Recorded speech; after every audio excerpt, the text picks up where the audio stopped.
Bismillahirrahmanirrahim. Assalamualaikum warahmatullahi ta'ala wabarakatuh. Ila hadratin nabiyil mustafa sallallahu alaihi wasallam wa ila azwajihi wa dhurriyyatihi wa ila ashabihi wa ila tabi'in wa ila tabi'ut tabi'in wa ila al-ulama wal nuqaba wal nujaba wa ila awliya'is salihin wa ila abaina wa ummahatina wa ila al-muslimina wal muslimat wal mu'minina wal mu'minat وخصوصا إلى مؤلف الكتاب كتب الأختاب شيخ الحديث مولانا زكريا ابن مولانا يحيى الكندهلوي رحمه الله تعالى بسير الفاتحة. أعوذ بالله من الشيطان. بسم الله الرحمن الرحيم. الحمد لله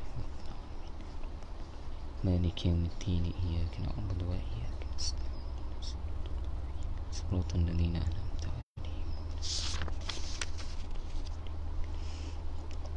إن الحمد لله نحمده ونستعينه ونستهديه ونستغفره ونؤمن به ونتوكل عليه ونعوذ بالله من شرور أنفسنا ومن سيئات أعمالنا من يهده الله فلا مضل له ومن يضلله فلا هادي له نشهد أن لا إله إلا الله وحده لا شريك له ونشهد أن سيدنا ونبينا ومولانا وحبيبنا وطبيبنا وإمامنا محمدا عبده ورسوله لا نبي بعده. اللهم صل وسلم على نور أنوار وسير أسرار وترياك الأغيار ومفتاح باب اليسار سيدنا ومولانا محمدا المختار وآله أطهار وأصحابه الأغيار عدد نعم الله وإفضاله. فقال سبحانك لا علم لنا إلا ما علمتنا إنك أنت العليم الحكيم. فقال رب اشرح لي صدري ويسر لي أمري واحلل عقدة من لساني يفقه قولي. اللهم اغفر لنا ما قدمنا وما أخرنا وما أسررنا وما أعلنا وما أسرفنا وما أنت أعلم به منا أنت مقدم وأنت مؤخر لا إله إلا أنت يا مقلب القلوب ثبت قلوبنا على دينك وعلى طاعتك سبحانك إنا كنا من الظالمين ولا حول ولا قوة إلا بالله العلي العظيم. أما بعد. Sahabul fadilah, para alim ulama, para asatidah yang saya muliakan, keluarga saya di hadapan ni, terutamanya pada bunda saya. Semoga Allah Subhanahu wa taala memberi afiah, memberi kekuatan, beri taufik dan hidayah untuk terus istiqamah di dalam bulan Ramadan ini. Dan juga saya muliakan barisan penonton di live Facebook Madrasah Ar-Raudah ni. Semoga Allah Subhanahu wa taala pilih kita lagi dan lagi untuk duduk dalam majlis agama ini. Mujahadah ni hari cuti ni. Cuti kan besok. Ini. Mungkin ada cuti, ada yang tak lah. Tapi bagi mereka yang cuti, mujahadah lah. Yang tak cuti pun mujahadah juga nak duduk lepas subuh. Semoga Allah Subhanahu wa taala beri kekuatan pada kita, istiqamah dalam beramal pada bulan Ramadan. Alhamdulillah, pertama syukur pada Allah Subhanahu wa taala sebab Allah Subhanahu wa taala memilih kita lagi untuk berada di dunia ini untuk menyambut bulan Ramadan, yang mana ini satu nikmat besar daripada Allah Subhanahu wa taala. Pejam celik dah 14 Ramadan ini. 14 Ramadan mak. 14 Ramadan dah ini. Dah nifs minasyahr. Separuh daripada, hampir separuh pada bulan dah.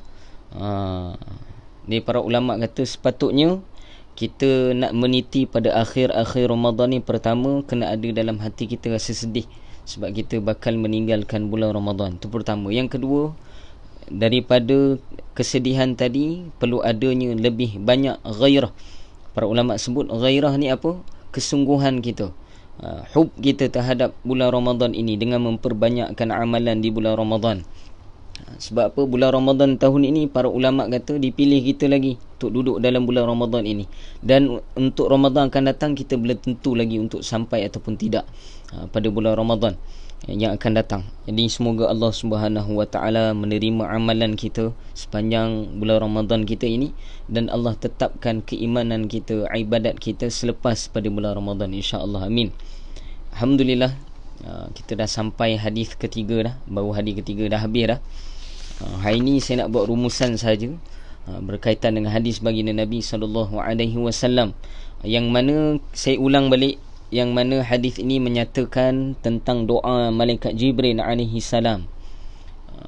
Doa malaikat Jibril bukan doa main-main, daripada ketua para malaikat, kemudian diaminkan oleh Rasulullah sallallahu alaihi wasallam, yang mana pada doa awalnya didoakan oleh Jibril alaihi salam kepada mereka yang apabila datang Ramadan tetap mereka tidak diampunkan oleh Allah Subhanahu wa taala. Didoakan apa ustaz? Didoakan kebinasaan. Binasalah bagi mereka yang datang bulan Ramadan tapi tidak dikurniakan padanya pengampunan oleh Allah Subhanahu wa taala. Didoakan binasa oleh Jibril alaihi salam.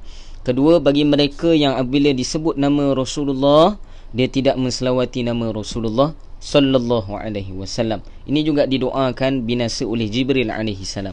Dan yang ketiga adalah mereka yang apabila mendapati kedua ibu bapanya telah tua akan tapi dia tidak dapat berkhidmat, ataupun Nabi sebut dia tidak dapat syurga melalui perantaraan khidmat dia terhadap kedua mak ayah dia. Kita dah bahas panjang dah sebelum ni, yang mana secara pandangan hikmahnya ataupun melalui mata hati kita ini, kita dapat melihat pada doa kebinasaan oleh Jibril AS ini membawa hikmah besar pada kehidupan kita. Pertama, apabila disebutkan tentang pengampunan di dalam bulan Ramadan, seolah-olah menyatakan kepada kita apa hikmah yang kita boleh dapat daripada hadis ini. Pertama, pada bulan Ramadan mereka yang tidak diampunkan oleh Allah ni didoakan binasa, seolah-olah mereka yang pada bulan Ramadan kalau tidak dapat membaiki hubungannya dengan Allah Subhanahu wa taala, maka tidak gunalah mereka hidup di dalam dunia ini. Bukan saja di dalam bulan Ramadan, akan tapi di dalam dunia ini pun tidak layak. Sebab apa? Tidak gunalah mereka ini diciptakan oleh Allah Subhanahu wa taala, akan tapi tidak mendapatkan keampunan. Lebih-lebih lagi pada bulan Ramadan. Yang mana kita sarankan, yang mana disyarahkan oleh Maulana Zakaria untuk memperbanyakkan istighfar di bulan Ramadan. Macam mana istighfar ustaz? Tak payah panjang pun tak apa, pendek pun tak apa. Astaghfirullahalazim, astaghfirullahalazim, astaghfirullahalazim. Itu sangat digalakkan di dalam bulan Ramadan. Ada satu kisah, ustaz lama tak cerita kisah ni. Ada satu kisah di zaman Imam Ahmad bin Hanbal. Siapa kenal Imam Ahmad bin Hanbal? Pengasas bagi mazhab Hanbali. Imam Ahmad bin Hanbal ni siapa? Dia mujtahid mutlak. Pandangan ulama mengatakan Imam Ahmad bin Hanbal sempat mengaji dengan Imam Muhammad bin Idris Asy-Syafi'i. Dia anak murid kepada Imam Syafi'i rahimahullahu taala. Banyak kisah berkenaan dengan Imam Ahmad bin Hanbal ni. Dan kita tengok dulu biografi Imam Ahmad ni siapa. Imam Ahmad ni para ulama sebut di dalam ilmu hadis dia adalah Amirul Mukminin fil hadis. Kalau dalam bidang fiqah dia adalah Abul Fiqh, ataupun digelarkan padanya dia sebab dia ni mujtahid mutlak. Di dalam minda dia, hafalan dia ada 500,000 hadis. Ada pandangan mengatakan dia menghafal 600,000 hadis. Sebab tu dia adanya kitab Musnad Ahmad dan sebagainya. Imam Ahmad bin Hanbal ni seminggu dia mengkhatamkan Al-Quran. Satu hari dia akan baca 1/7 pada Al-Quran. Ni Imam Ahmad bin Hanbal. Setiap hari dia akan melakukan, hari lain selain pada bulan Ramadan, hari-hari lain dia ni dinakalkan oleh anak-anak murid dia, dia akan menghabiskan pada malam harinya ataupun seharian dia dengan 1000 rakaat sunat. Ni Imam Ahmad bin Hanbal. Ustaz, banyaknya 1000 rakaat. Memanglah banyak, sebab kita ni kurang tenggelam dengan kehidupan akhirat. Kita kurang cinta pada kehidupan akhirat. Sebab tu kita pandang 1000 rakaat banyak. Tapi bagi ulama-ulama terdahulu, mereka cinta kepada akhirat ni, cinta kepada amalan agama ni menjadi ringan bagi mereka untuk melakukan perkara tersebut. Kita jadi berat bukan sebab apa?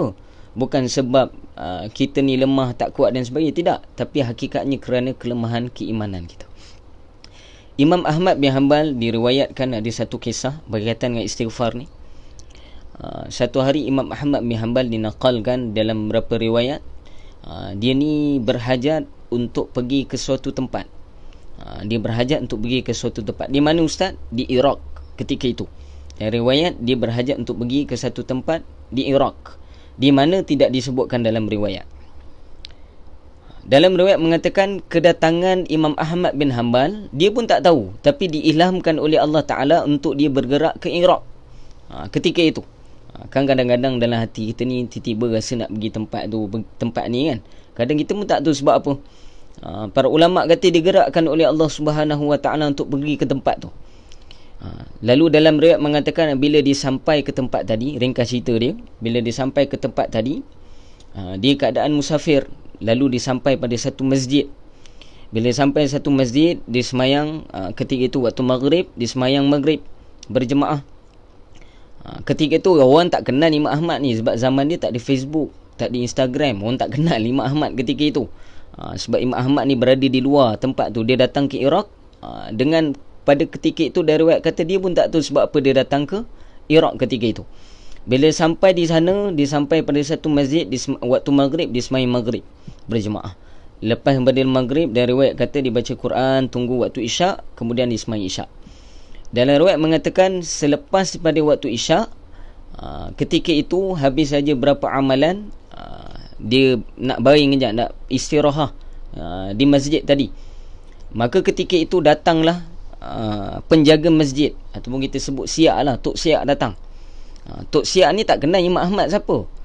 Dia lihat ada orang baring ketika itu di sudut masjid. Siapa? Imam Ahmad lah tengah baring tu. Ketika itu dia datang, dia halo Imam Ahmad, ya Syekh. Ya Syekh. Syekh ni kalau dalam bahasa Arab, dia memberi 3 makna. Saya pernah cerita dulu kan. Pertama, kerana umurnya. Umur tua ni atas 40 orang panggil Syekh. Yang kedua, Syekh kerana ilmunya. Yang ketiga, ni segelintir lah daripada kalangan orang Arab, apabila banyak hartanya. Orang kaya pun dipanggil Syekh. So kalau pergi haji, pergi umrah tu, kalau orang panggil Syekh-Syekh tu jangan perasan sangat lah. Kalau perasan kita ni orang alim, tak. Para ulama sebut mungkin kita ni sebab dah tua, sebab tu panggil Syekh. Jadi orang ni tadi dia panggil Imam Ahmad bin Hanbal ketika itu, sebab ketika itu nampak Imam Ahmad ni tua ketika itu. Dia panggil Syekh. Syekh, dia kata keluar daripada masjid, tidak dibenarkan i'tikaf, tidur kat masjid ni. Maka Imam Ahmad bin Hanbal ketika itu dia tak kenal Imam Ahmad siapa. Maka dia suruh Imam Ahmad untuk keluar daripada masjid. Maka dia riwayat mengatakan Imam Ahmad taat, kemudian dia keluar daripada masjid, dia duduk di kaki masjid, di beranda masjid tadi. Ada kawasan yang berhadapan dengan masjid, maka dia duduk di kawasan tu. Lalu Tok Siak ni bila dia keluar daripada masjid, dia tengok Imam Ahmad tidur kat situ pula. Kemudian dia datang kepada Imam Ahmad. Dia kata, "Wahai Syekh, kat sini pun tak boleh tidur. Kamu kena keluar dari tempat ni." Punya garang Tok Siak dululah. Tok Siak dulu ni, zaman dulu. Kenapa dia halau? Nanti kita cerita. Ketika dia keluar daripada rumah, daripada masjid tadi, dalam masjid tak boleh duduk, kena keluar pula. Dah lah datang, tak tahu kenapa Allah gerakkan. Kemudian dia datang Allahumma salli, dia datang pada masjid. Para ulama sebut dia datang pada masjid, kemudian dihalau di dalam masjid pula, duduk pula di luar daripada masjid. Duduk di luar pada masjid. Para ulama kata kena tolak juga dengan Tok Siak untuk keluar pada masjid. Maka dia keluar pada masjid. Lalu kata dalam riwayat, Imam Ahmad berjalan di luar masjid tadi, dia mendapati ada satu kedai ataupun satu stall lah, orang kata apa, kedai roti, pembuat roti, jual roti. Ketika itu dia lalu pada tempat tadi. Dari riwayat, setengah riwayat mengatakan tukang roti ni panggil dia, panggil Imam Ahmad bin Hanbal, "Wahai Syekh, mai sini. Kalau kamu tak boleh duduk kat masjid ni, meh datang pada aku." Maka dari riwayat mengatakan Imam Ahmad datanglah pada pembuat roti ni tadi.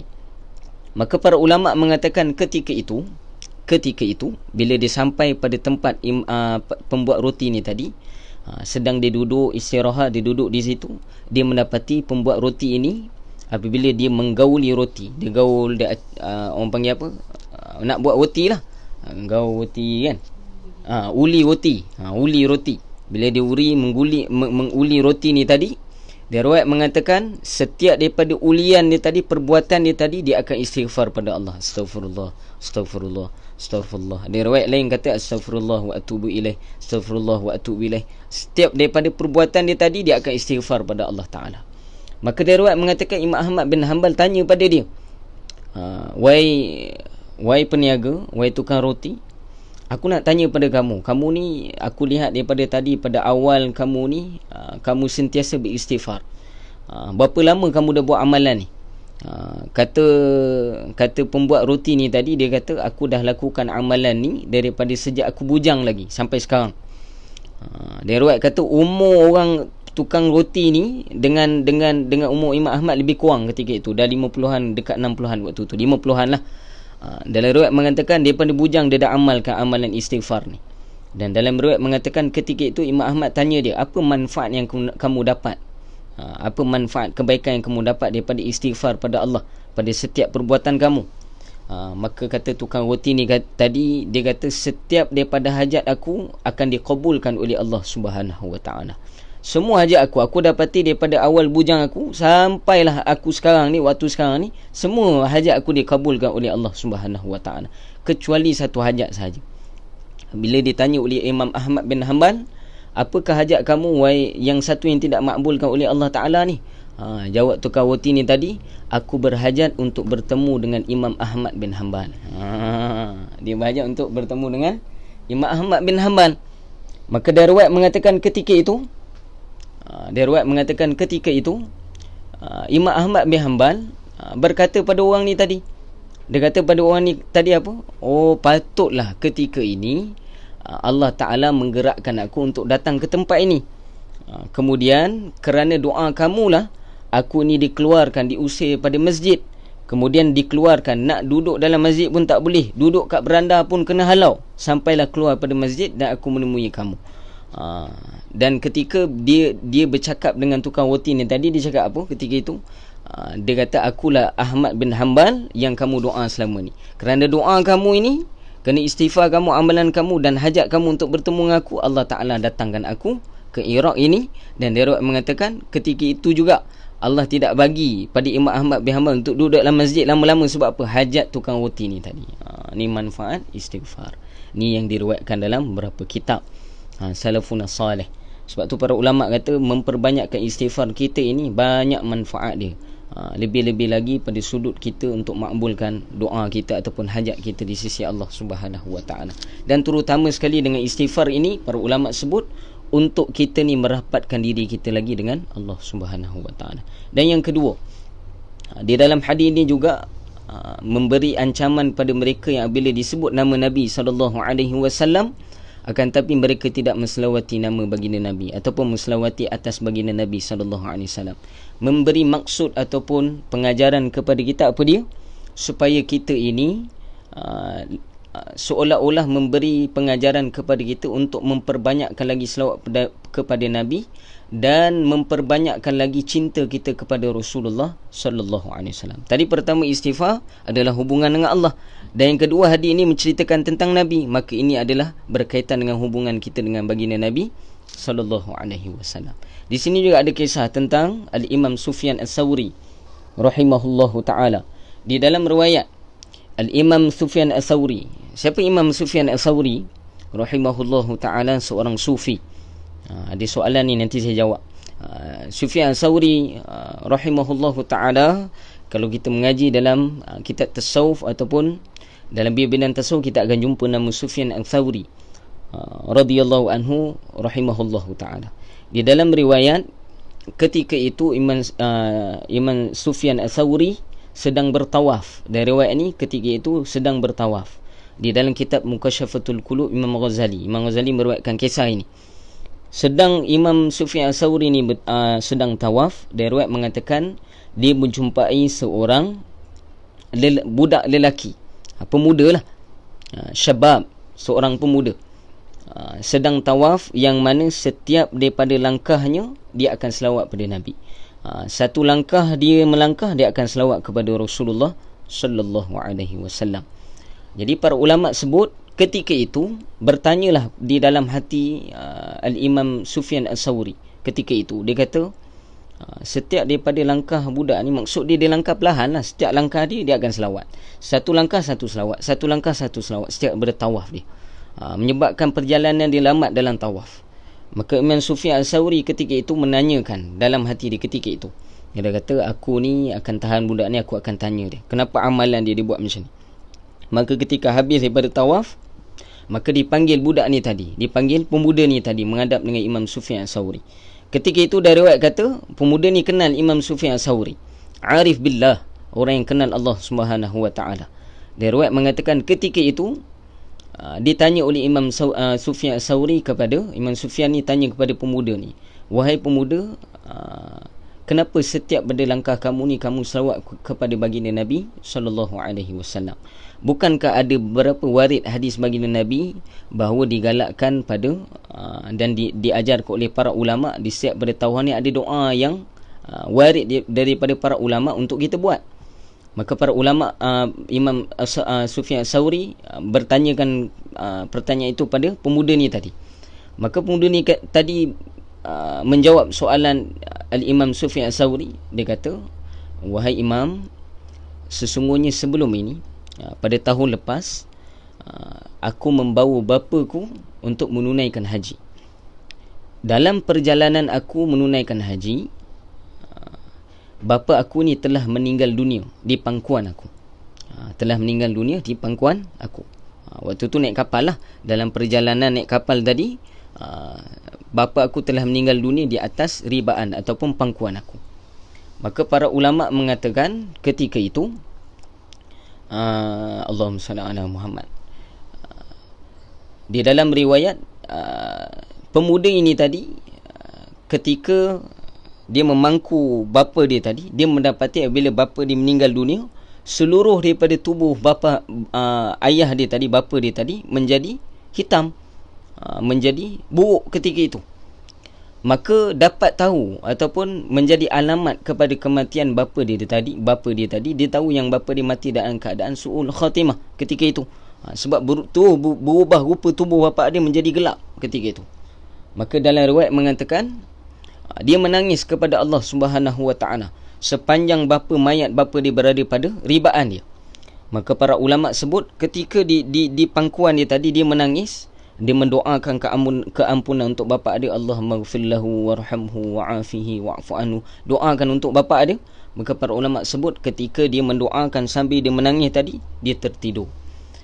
Dalam tidur dia tadi, dalam riwayat mengatakan dalam kitab Mukhtasarul Qulub, dalam tidur dia bermimpi bertemu dengan satu orang lelaki yang mana datang di hadapan dia dan telah memegang bermula daripada umbun-umbun, yakni umbun-umbun atas kepala bapa dia tadi, kemudian menyapukan pada muka bapa dia tadi sampailah keseluruhan, sampailah kepada hujung kaki bapa dia. Maka darurat mengatakan ketika disapu, maka beransur-ansur hilang. Bila disapu tadi, beransur-ansur hilang. Gelap yang ada pada muka wajah bapa dia tadi beransur-ansur hilang bila disapu oleh orang ni tadi, lelaki ni tadi. Selepas pada berlakunya perkara tadi, lalu si anak ni tanya pada bapanya, bertanya kepada orang lelaki ni tadi, wahai rijal, wahai lelaki, siapa kamu? Man anta, siapa kamu? Kemudian dijawab oleh lelaki ni tadi, anna Rasulullah sallallahu alaihi wasallam. Aku adalah Rasulullah sallallahu alaihi wasallam. Lalu Rasulullah sebutkan pada dia. Dia bertanya pada Rasulullah, wahai Rasulullah, apa yang terjadi pada bapa aku ni? Maka dijawab oleh Rasulullah, wahai anak, sungguhnya bapa kamu ini seorang fasik. Pada kehidupan waktu dia hidup, dia seorang fasik. Fasik ni apa? Dia selalu melakukan dosa-dosa kepada Allah Subhanahu wa taala. Fasik, melakukan dosa. Akan tapi dia tidak pernah lupa untuk menyelawati aku ataupun bersalawat kepada aku sebelum daripada tidurnya, satu riwayat. Dan dari riwayat yang lain, tidak pernah dia lupa untuk membasahkan lidah dia untuk bersalawat kepadaku. Maka menjadi kewajipan bagi aku, dia riwayat menjadi kewajipan bagi aku, kata Rasulullah, untuk mensyafaati dia. Kerana apa? Berkat selawat dia kepada Rasulullah sallallahu alaihi wasallam. Maka para ulama sebut, selepas daripada bangun, daripada jaga dia sahaja, dia melihat tubuh bapa dia seumpama di dalam mimpi dia tadi. Wajah dia berseri-seri. Maka para ulama sebut, ni antara manfaat daripada selawat yang telah berlaku pada salafuna soleh terdahulu. Maka para ulama kata, bila kita tahu istighfar, selawat ni apa manfaat, banyaklah. Maka para ulama kata menjadi dorongan pada kita untuk banyak beramal. Ini kisah-kisah salafun salih ni, para ulama sebut untuk apa? Menjadikan kita ini bersemangat untuk beramal. Maka siapa lagi kita nak lihat melurusi jalan mana lagi, cerita siapa lagi yang kita nak ambil untuk kita bersemangat dalam beramal, melainkan kisah-kisah para sahabat, kisah Nabi dan kisah para salafun salih. Ni ada soalan ni, saya jawab dululah. 10 minit. Ustaz, macam mana pertama imam-imam sara hidup mereka, sedangkan 20-24 jam seminggu hidup mereka difokuskan kepada menuntut ilmu dan beramal, sehingga 1000 rakaat solat sunat sehari, belum masuk solat yang wajib, nak tulis kitab dan lain-lain. Nak jawab perkara ini, pertama kena lihat dengan mata hati, bukan dengan akal. Kalau pandang dengan akal kita rutin harian, kita tak boleh dapat faham kehidupan salafun salih. Macam mana saya sebut dulu, kita kalau nak faham baca Al-Quran, Sayyidina Uthman radhiyallahu anhu dalam satu rakaat dia boleh khatamkan Al-Quran, kita tak boleh faham dengan akal kita. Para ulama sebut kerana mereka ni diberkatkan ilmu mereka dan diberkatkan hidup mereka. Saya jawab persoalan ini dengan riwayat hidup Imam Nawawi rahimahullahu ta'ala. Kalau kita nak banding, ulama-ulama kaji, Imam Nawawi ni meninggal umur 40 tahun. Dan riwayat mengatakan dia tak sempat kahwin, tak sempat nikah. Dia dalam riwayat, setengah riwayat kata 41 tahun. Dia meninggal muda. Tapi kalau nak banding mengikut kacamata orang biasa, orang awam, nak banding karangan kitab dia, bukan ibadah lagi, karangan kitab dia saja, seumpama dia ni selepas saja lahir daripada perut ibu dia, dia telah mula karang kitab. Sebab terlampau banyak karangan kitab dia. Maka para ulama sebut kerana apa? Kerana mereka ni diberkatkan umur mereka. Diberkatkan umur ni kita tak dapat faham macam mana berkat umur. Macam mana kita rasa manis apabila kita makan. Boleh cerita dengan orang rasa manis macam mana makan. Boleh cerita manis ni macam ni ustaz. Boleh cerita. Melainkan orang rasa manis tu tadi. Maka kalau nak jawab bagaimana mereka ini menyara kehidupan mereka, maka para ulama sebut mereka ini telah diberkatkan umur mereka dan diberkatkan rezeki mereka. Kita ni bergantung kepada kerja buat kita. Kita tak bergantung pada amal kita. Sebab tu lemah kita yakin tak ada amal. Sedangkan dari riwayat mengatakan antara sumber rezeki ni bukan kerja buat sahaja. Istighfar pun sumber rezeki, selawat sumber rezeki, solat duha sumber rezeki. Tapi semua amal-amal ni kita tak yakin sebab apa? Lemah keyakinan kita tak ada amal-amal agama, yang menyebabkan kita mana remeh tak ada amal-amal agama. Tentang kesaraan mereka nak menyara hidup ini, para ulama ada sebut. Imam Ahmad bin Hanbal ni dalam hidup mereka, dia seorang qadi besar. Maka adalah habuan yang diberikan daripada kerajaan pada zamannya ketika itu. Akan tapi kita nak sebut, nak banding sibuk Imam Ahmad dengan kita, sibuk lagi Imam Ahmad. Sebab dia ni sibuk dengan fatwa, sibuk dengan pengarangan kitab, sibuk lagi dengan solat sunat. Para ulama sebut walaupun sibuk dengan perkara ini, tetap juga dia dapat melakukan amal-amal kebaikan dan amal-amal solat. Cuma diriwayatkan dia setiap hari dia akan habiskan 1000 rakaat. Para ulama kata tak faham dengan akal. Kalau nak faham dengan akal logik yang kita pandang, macam mana ustaz 24 jam ni boleh? Dengan pandangan mata kepala kita ni, pandangan logik akal, hukum adat kita, bukan hukum akal, hukum adat. Ingat lagi Umi Su belajar hukum akal dan hukum adat. Kalau menafsirkan kehidupan salafun salih dengan hukum akal, hukum adat, kita tak boleh faham. Hukum adat kebiasaan orang tengok, orang ni buat macam ni dapat macam ni. Orang ni buat macam ni dapat macam ni. Kalau kita nak banding kehidupan kita sekarang dengan macam mana orang dulu, memang jauh beza. Mereka ini memang Masya Allah tak dapat beza dah. Sembahyang tarawih pun beza dah. Kita ni 20 pun dengan 8 pun bergaduh lagi riwayat-riwayat.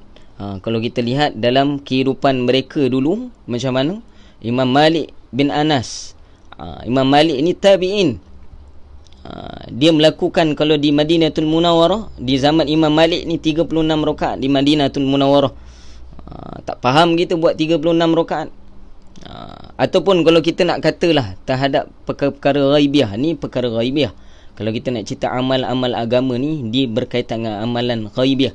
Bila satu orang tadi Allah dah beri kekuatan pada dia, Allah dah pilih dia untuk melakukan amalan tadi, tak ada siapa boleh sangkal amalan tadi. Maka jawapan dia tidak boleh dijawab dengan zahir mata, tak boleh jawab, melainkan mereka yang tenggelam dengan alam akhirat, tenggelam dengan alam ibadat. Nak tahu kena terjun dulu dengan kehidupan ataupun dengan alam akhirat ni. Macam mana nak terjun, ustaz? Banyak lagi amal kita dengan Allah Subhanahu Wa Taala. Doa dengan Allah supaya apa? Allah ni beri kita faham macam mana kehidupan orang-orang dulu. Yang mana kalau kita tengok, tak dapat fikir kita dengan akal. Macam mana kehidupan mereka dulu. Kita jangan jadi mereka yang seperti orientalis yang hanya mendatangkan logik akal berdasarkan adat, bukan logik akal berdasarkan Quran dan Sunnah, tapi logik akal berdasarkan adat. Dan saya juga bagi misal sebagai contoh. Kalau agama ni nak faham dengan akal, saya bagi cerita misal contoh. Mereka yang ambil wuduk, saya selalu bagi misal perkara ni. Ambil wuduk, antara perkara yang membatalkan wuduk adalah kentut, betul? Tapi kentut ni para ulama sebut, kalau nak faham dengan akal memang tak boleh fikir.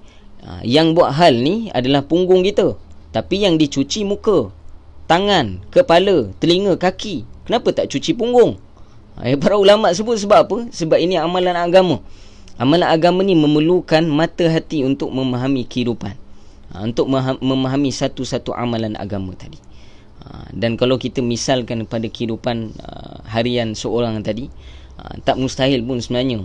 Kalau kita lihat orang-orang muda zaman sekarang, mereka kata Al-Musnid Maulana Abdul Hamid Hafizahullah Ta'ala, dia kata kalau kita misalkan dalam kehidupan orang sekarang ni, seperti orang muda sekarang ni, dia boleh habiskan seharian malam dia dengan duduk di cyber cafe. Sampai kalau duduk kat cyber cafe, tiba-tiba azan subuh, keluar pada cyber cafe, dia kata kejap je masa, padahal dia duduk tu daripada lepas isyak sampailah lepas subuh. Macam kita lah main handphone kan, main handphone ataupun borak kat kedai kopi kan, borak 2 jam 3 jam tak sedar. Sedap borak tu, sampai tak kena kejap dah pagi dah. Para ulama sebut sebab apa? Sebab kita syok dengan benda tadi. Maka Allah Ta'ala habiskan waktu kita pada perkara tadi, dan tidak ada berkat, habis macam tu je. Para ulama sebut bagi kehidupan orang terdahulu ni, mereka bukan saja asyik dalam kehidupan akhirat ataupun asyik dengan amalan-amalan mereka ni, bahkan mereka diberkatkan kehidupan mereka. Berkat tidak boleh ditafsirkan dengan akal. Al-barakah ziyadatul khair ilahi. Berkat ni ditambahkan kebaikan. Ditambah kebaikan ni para ulama kata di sini menjadi lain problem sikit. Di sini menjadi orang kata apa, perbezaan di antara kita dan juga orang-orang terdahulu. Beza dia apa? Mereka ni diberkatkan masa dia, dan kita ni tidak diberkatkan oleh Allah atas masa kita. Sebab apa? Amalan kita. Saya nak cerita kat sini amalan je. Boleh nak bandingkan, saya bandingkan para nabi, tak tercapai kita lagi. Kalau saya bandingkan para nabi, keluarlah perkataan tu nabi, ustaz. Saya dah sebut dah perkataan tu tak boleh sebut. Ni saya bandingkan dengan kehidupan salafun salih. Banyak kisah sebenarnya nak warid. Kalau nak bandingkan kisah guru-guru saya pun ada, tapi panjang nanti ceramah kita pula. Jadi tazkirah ringkas. Yang kedua, antara istighfar dan la ilaha illallah, yang mana lebih tinggi martabat zikir? Kedua-duanya tinggi. Para ulama sebut di bulan Ramadan banyakkan. Hadis yang pertama dah sebut, memperbanyakkan dua perkara ni. Pertama istighfar, kedua la ilaha illallah. Nak amal yang mana ustaz? Dua-dua boleh amal. Mana yang selesa kita amal lah. Cuma saya nak sebut kat sini apa, bila kita mendengar kisah-kisah salafun salih, orang-orang terdahulu yang soleh ni, mereka dekat dengan Allah sehingga mereka ni boleh beramal sampai begitu rupa mereka boleh beramal. Sebab apa? Sebab mereka ni dipilih oleh Allah Ta'ala dan dikasih oleh Allah Subhanahu Wa Ta'ala. Nak faham lebih lanjut nanti kena duduk dalam kuliah tauhid saya, baru boleh faham. Sebab dalam kepala kita ni ulama sebut masih ada lagi, saya mohon maaf lah sebab sebut perkataan ni, sebab Tok Guru saya sebut, masih lagi ada bengap dalam minda kita ni. Sebab apa? Kita tak kenal Tuhan, tak kenal bagaimana akal kita berfungsi. Hukum akal macam mana, akal menghukum macam mana, hukum adat macam mana, hukum syarak macam mana. Tu ada beza, hukum akal lain, hukum adat lain, hukum syarak lain. Tu bagi mereka yang mengaji, dia akan tahu. Ustaz, saya ni bukan ustaz perlu mengaji ke? Setiap mukallaf wajib mengaji ilmu tauhid. Ustaz, zaman Nabi ada ilmu tauhid ke? Panjang soalan ni. Zaman Nabi memang tak ada ilmu tauhid, cuma para ulama menyusunkan metodologi untuk memudahkan itu untuk mengenal Allah Subhanahu wa taala melalui jalan-jalan para ulama. Sebab dalam hadis riwayat Imam Muslim, innal ulama warathatul anbiya. Sebenarnya ulama ni adalah warisan para nabi-nabi. Maka tanpa jalan ulama kita pun tak dapat kenal bagaimana untuk mengenal Allah, mengenal Rasulullah sallallahu alaihi wasallam. Saya nak bawa kisah lagi sebenarnya tapi tak sempat kot. Saya nak cerita tentang panjang ataupun kisah penuh tentang Uwais Al-Qarni, tapi mungkin di lain masa nanti insya-Allah kita akan kongsikan.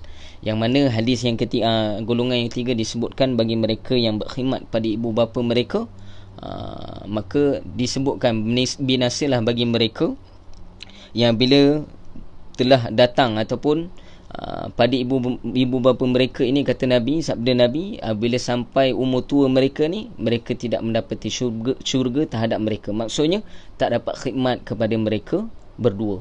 Maka para ulama sebut ini pun di antara mereka yang didoakan binasa oleh Jibril alaihissalam. Di sini pengajaran yang kita dapat apa? Pertama, hadis ni golongan pertama tentang hubungan kita dengan Allah.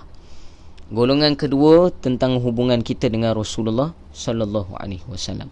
Hubungan ketiga adalah tentang kita dan juga ibu bapa kita. Hubungan yang paling afdal, hubungan Allah dan Rasul ni disebut dengan hablu minallah. Yakni macam mana nak rapat dengan Allah, banyakkan istighfar. Macam mana nak rapat dengan Rasulullah di akhirat nanti, banyakkan selawat. Dan para ulama kata hablu minan nas yang paling afdal, yang paling utama, yang perlu kita utamakan ini hubungan sama manusia, pertama sekali adalah hubungan dengan mak ayah. Hubungan dengan mak ayah. Kedua dengan para guru. Para ulama sebut hubungan dengan mak ayah adalah hubungan yang paling utama yang akan ditanya oleh Allah Subhanahu wa taala. Dia seolah-olah dalam hadis ini menceritakan tentang keseluruhan kehidupan kita.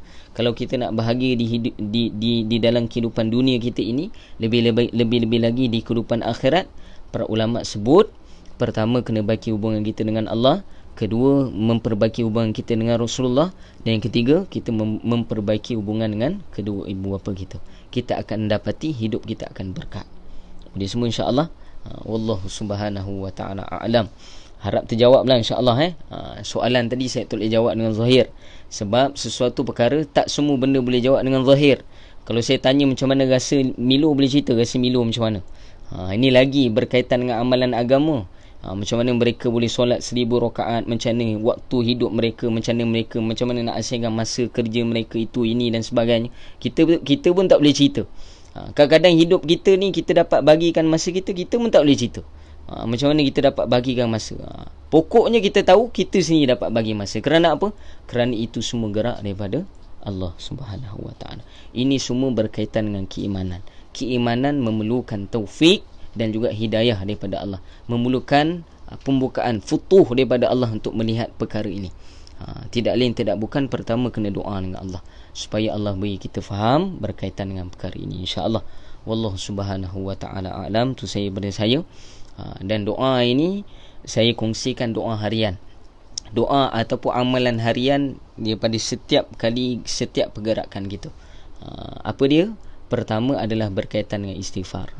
Saya ulang balik, berkaitan dengan istighfar. Banyak istighfar. Dalam amalan kita harian banyak istighfar. Kita tak faham ilmu agama pun kena banyak istighfar. Sebab apa? Dosa kita. Kita tak faham tentang kehidupan salafun soleh. Sebab apa? Sebab kita banyak dosa dengan Allah. Sebab tu kita tak dapat faham kehidupan mereka ni. Dan kita banyakkan selawat pada Rasulullah sallallahu alaihi wasallam. Kemudian kita banyakkan khidmat dengan doa yang saya ajarkan semalam. Allahumma ighfirli wa liwalidayya warhamhuma kama rabbayani saghira. Ataupun doa dengan doa jama', Allahumma ighfir lana dhunubana wa liwalidayna warhamhuma kama rabbayana saghira, kama rabbayana sighara. Ataupun Allahumma ighfir lana dhunubana wa liwalidina warhamhum kama rabbawna saghara. Banyak riwayat para ulama sebut semua doa ini boleh kita amalkan. Maka memperbanyakkan amalan harian kita, doa harian kita dengan istighfar pertama, yang kedua selawat, dan setiap daripada doa kita banyakkan doa terhadap kedua ibu bapa kita. Wallahu subhanahu wa ta'ala a'lam. Tu saya pada saya. Boleh banyak rujuk pada para ulama. Kalau kurang pasti dengan mudzakarah yang saya datangkan pada hari ini. Bukan sebab saya ni bukan orang yang ahli untuk menerangkan, dan saya doa supaya Allah beri kefahaman pada kita semua tentang lebih-lebih lagi tentang kehidupan para salafun soleh kita terdahulu, supaya datang dalam kehidupan kita ini lebih banyak beramal seperti mana mereka terdahulu. Wallahu a'lam. Wabillahi bismillahirrahmanirrahim. Alhamdulillahirabbil alamin wassalatu wassalamu ala asyrafil anbiya'i wal mursalin sayyidina wa maulana Muhammadin wa ala alihi wa sahbihi ajma'in. Allahumma ighfir lana dhunubana wa liwalidina warhamhum kama rabbawna saghara wa jama'al muslimina wal muslimat wal mu'minina wal mu'minat al ahya minhum wal amwat bi rahmatika ya arhamar rahimin. اللهم أرنا الحق حقا وارزقنا اتباعه وأرنا الباطل باطلا وارزقنا اجتنابه. اللهم أعنا على ذكرك وشكرك وحسن عبادتك. Ya Allah, berilah kepada kami kefahaman tentang kehidupan salafun salih kami yang terdahulu terhadap kehidupan mereka yang terdahulu ya Allah, supaya kami dapat mengikuti kehidupan mereka ya Allah, bukan kehidupan para Nasara dan Yahudi ya Allah. Ya Allah, berikan kekuatan pada kami untuk mengikuti kehidupan mereka ya Allah. Berilah kefahaman pada kami ya Allah. Berilah kefahaman pada kami ya Allah. Berilah kefahaman kepada kami ya Allah untuk merasai bagaimana kehidupan mereka ya Allah, seperti mana yang mereka hadapi, mereka lalui dan mereka nikmati dalam ibadah mereka kepadamu ya Allah. Rabbana atina fid dunya hasanah wa fil akhirati hasanah wa qina adzabannar. Wa sallallahu ala sayyidina Muhammad wa ala alihi wa sahbihi wa baraka wa sallam. Walhamdulillahi rabbil alamin. Wabillahi taufiq wal hidayah. Wassalamu alaikum warahmatullahi taala wabarakatuh.